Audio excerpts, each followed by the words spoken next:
السلام عليكم جماهير النادي الافريقي ومرحبا بكم في فيديو جديد. اليوم كالعاده عندنا برشا اخبار جديده تخص الاحمر والابيض. باش نحكيو على اول مباراه في طرابلس عين دراهم وعلى الانتدابات الجديده، كيف باش نحكيو على الملفات اللي تسكرت والمغادرات المحتمله. لكن قبل ما نبداو ما تنساش تخلي فولو ولايك باش توصلك اخر الاخبار. نبداو باول اخبار وين النادي الافريقي يلعب اول مباراه وديه في طرابلس عين دراهم ضد النجم الخميري.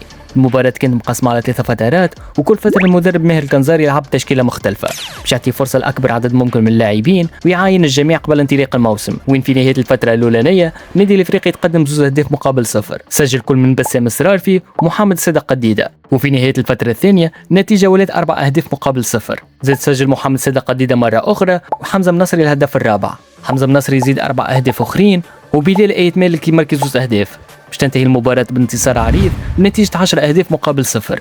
أكيد المنافس اللي لعبنا ضده ما ينجمش يكون مقياس حقيقي، لكن أهم حاجة إنه كنزاري بدا يجرب في أفكاره التكتيكية ويشوف في جاهزية اللاعبين قبل المباريات الأقوى.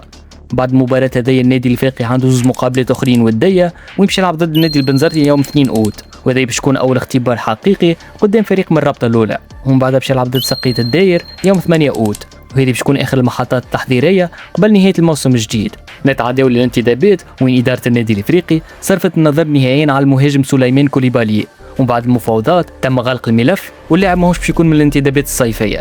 زاد كيف ملف نعيم السليتي تسكر هو الاخر.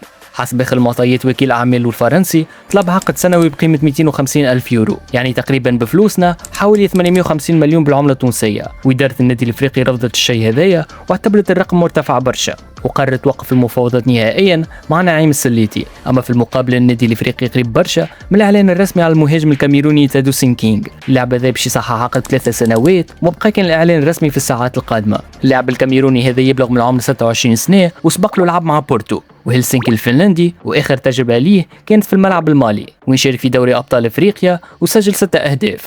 وما بين الملفات اللي مازالت محلوله نحكيو على مستقبل اللاعب ايت مالك، وين برشا تقارير ليبيه تقول انه مرشح للانتقال للنادي السويحلي الليبي، لكن اداره النادي الافريقي حدد شرط واضح وقررت تسيب اللاعب الا بمقابل 300 الف دولار. الى حد الان فما حتى اتفاق رسمي والملف مازال مفتوح في انتظار التطورات. لهنا نكونوا وصلنا لاخر الفيديو. كان تحب يوصلك اخر اخبار النادي الافريقي ما تبخلش علينا بلايك وفولو. السلام عليكم.